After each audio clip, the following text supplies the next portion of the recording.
especially my kid brother, to accept that I was his sister. So it was difficult. It got to a time I had to be with friends. I put myself through a course, a radio course. That was after teacher training, and gradually now I'm an entrepreneur. I do my own stuff. I use African prints for pillows, pillowcases, bed sheets, all in African prints. And it's been a very long time that I heard from him, and I just hope that he will be proud wherever he is.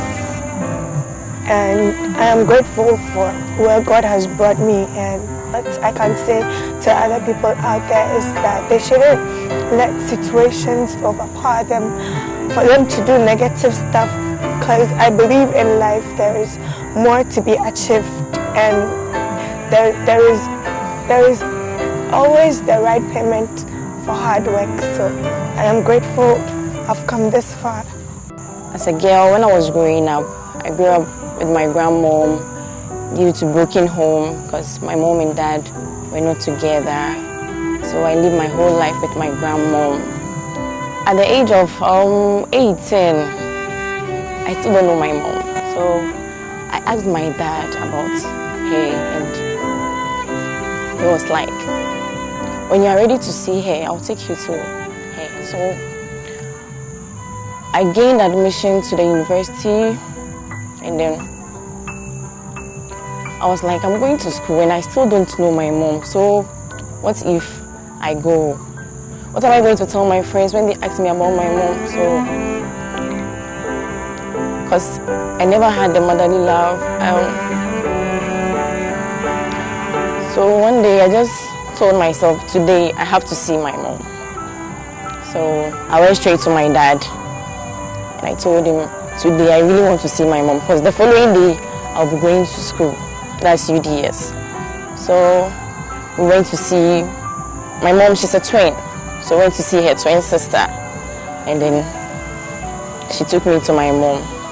So when my mom saw me for the first time, she was crying, and I asked her why.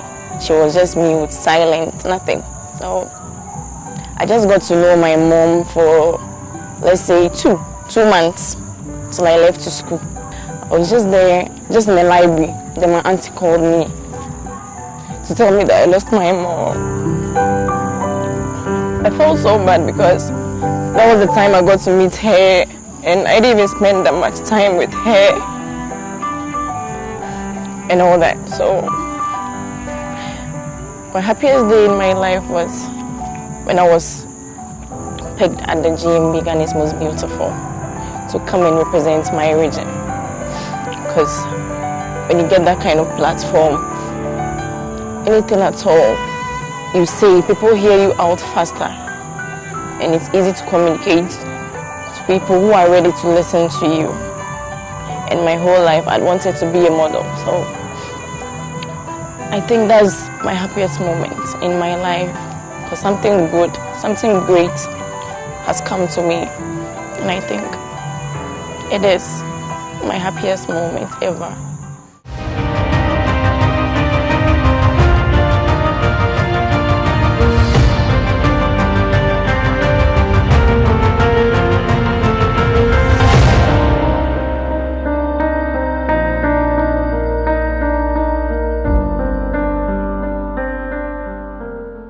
I'm one person that asked a lot of questions about my life. From the beginning, I asked my mom how I was born. My mom told me, I asked her about my dad, because I don't know my dad. Yeah, I grew up with my mom. We are only two. So growing up, it hasn't been easy as a young girl. I grew up with my grandma in Sampa. She took care of me.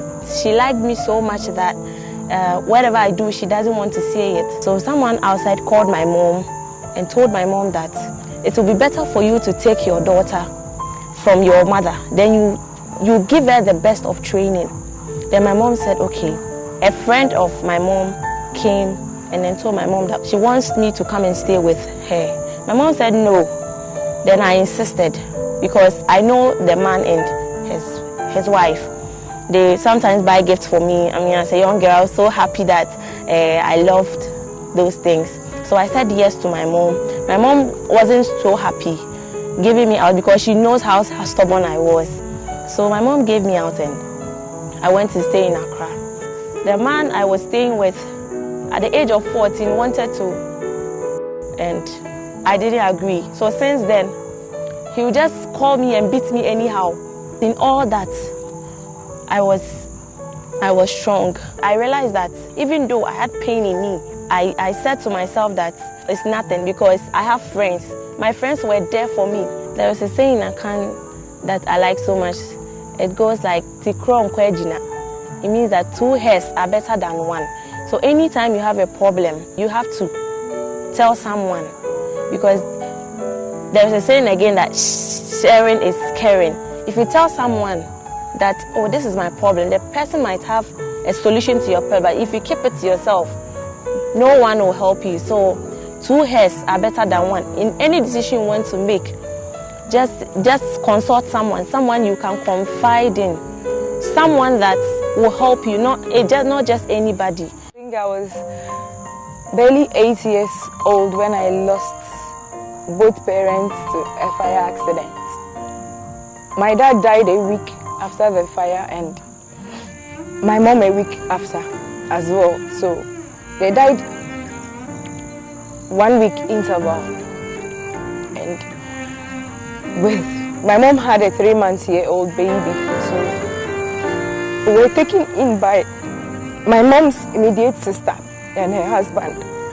I was labeled the one who knows how to scrub the bathroom very well when I was very young. I thought it was a maltreatment, but it has built me into what I am today because I don't get tired when I start working.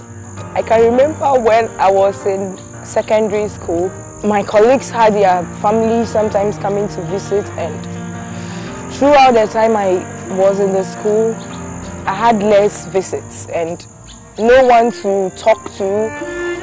I've always been my own advisor. I've never had somebody that could really talk to me up until 2010 when I met an imam, like the one who leads in our mosques to pray in my area.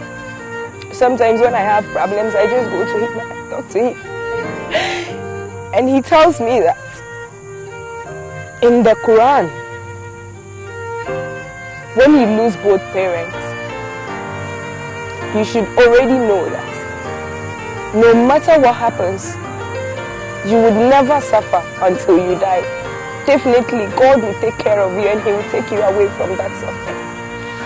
And I think His words have always moved me. Sometimes when I'm there and I think about my parents, I also think about what He tells me whenever I miss them. My name is Ivy Nanasewa Sefabuatin. I come from Akemoda, but I've lived all my life in my paternal homeland, that is Kwao in Koko to be precise. I'm the second daughter of 3 girls, growing up from a Christian home and a mother who is an educationist. Education has always been my priority. She pushes you.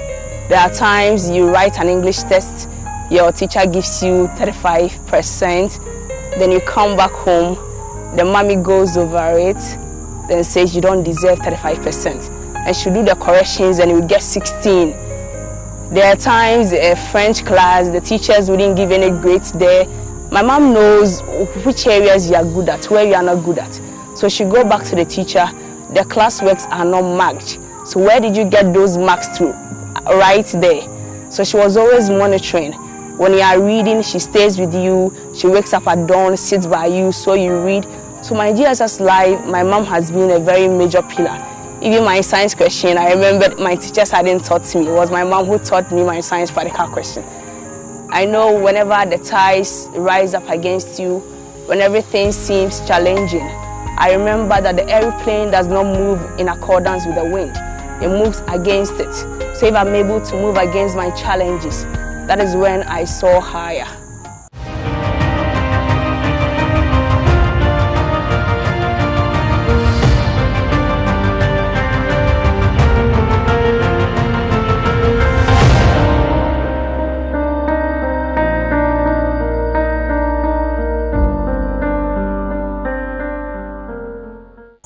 I come from a very poor background.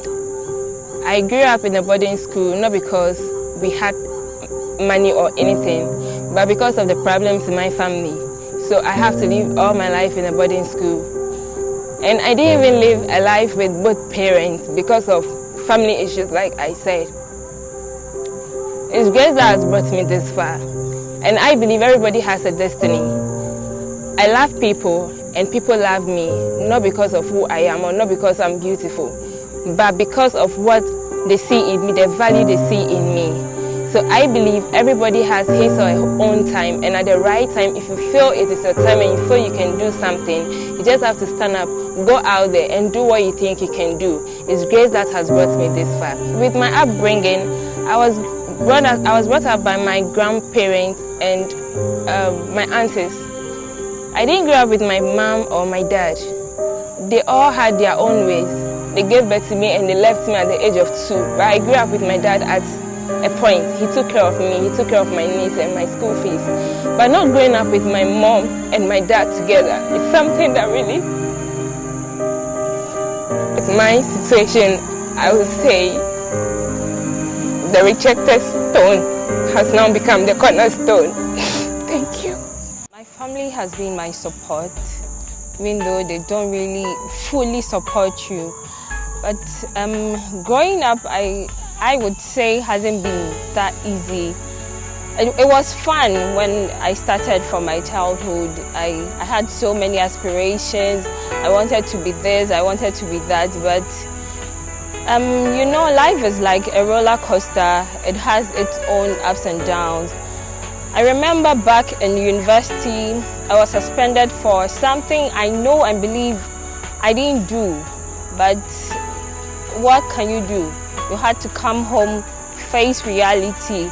Family, they felt like you've disgraced them in some way. So it got to a time you don't have a say in life. You don't have a say in what you want to do because you've already done something that they felt like you've disgraced them already. So it was really challenging for me. I'm so full of life that nothing can pull me down. Nothing in this life can pull me down. Believe in yourself and do not give up in life. Like I said, be a dope soul and don't give people the chance to give you negative energy. No, don't. The most beautiful thing about us Ashantis is our rich culture, the production of cocoa, and the beautiful gold that we have, our ornaments and everything, our food, our festivals. It's so beautiful that if you are from Ashanti, you are so proud that you are an Ashanti. I grew up with my mom and then my stepdad. I actually didn't even know it was my stepdad until I grew up to a point, I think around class 6 when I was in, when I was in class 1, around 6 years or so. That was when I got to know that it was my stepdad. Reason being that my stepdad posed so much like my biological dad. He never made me feel like I didn't have a biological father or I didn't know my biological father. He was always there for me. He's been supportive. He's anything that anyone would want as a father. Because of the support and love I got from my mom and then my stepdad, life has been okay.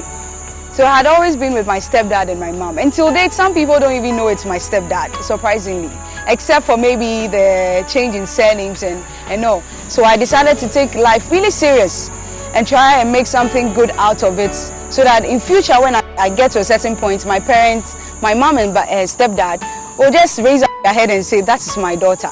This is the girl they raised. Life has actually shaped me to realize that if anybody wants to do anything in life, you just have to be passionate about anything you want to do in life. Be passionate, be persistent, and never give up. Because if you are very passionate about anything you want to do, you just go. You don't stress, you just be persistent and make sure that you have attained whatever thing that you want to have in life.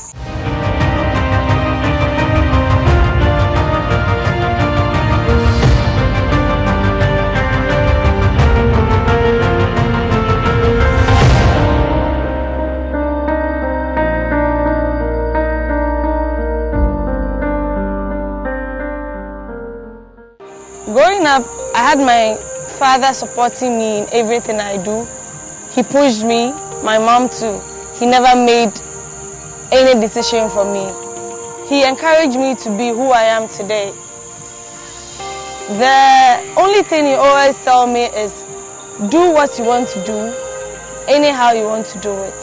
When you feel like you should do this, do it. Don't let anybody intimidate you. I take you to school for you to be able to fend for yourself when I'm not around. A favorite quote of mine I always have is, even in the country of the blind or in the animal kingdom where stupidity predominates, seniority is still supreme. That means wherever, no matter where you find yourself, you should always give respect to who respect is due. You should respect one another. You should respect those older than you. Hence, I have taken this up to always respect those I come into contact with. So I would want to encourage everybody to know that no matter where you are right now, don't think your situation is going to be permanent. Definitely one day you move to higher heights. So anywhere you are, strive harder to get to the greater heights you always dream of, because with God everything is possible. Growing up, I had a few challenges, but I won't call it challenges. I think it's motivation and encouragement that came in a false way. I always wanted to do something that will put my voice out there, something that will make people hear me. And I get people telling me I'm loud, and all I had was family. I come from a family of 4, my mom, myself, my dad and my brother. Life was fun, and yeah, I was enjoying every bit of love until my mom and my dad divorced. And I feel in a way I have lived a lie in the face of some people who did not know, because I always tried to be happy out there. I never made the emotional, maybe stress, carry or go out there in the public. I tried so hard to look happy and appreciate everything that was happening in my life, because I believe my life is a blessing. I came to this world as a miracle, because my mom told me when she was going to deliver, 37 was on strike, but some way, somehow, she was able to bring forth a beautiful girl like myself, because I believe I'm beautiful, because I've accepted that I'm beautiful. Oprah Winfrey once said, living a life of your dream is the biggest adventure you can take. You can either choose to be the wave on an ocean or in an ocean, or be the ocean. Passion, I think, is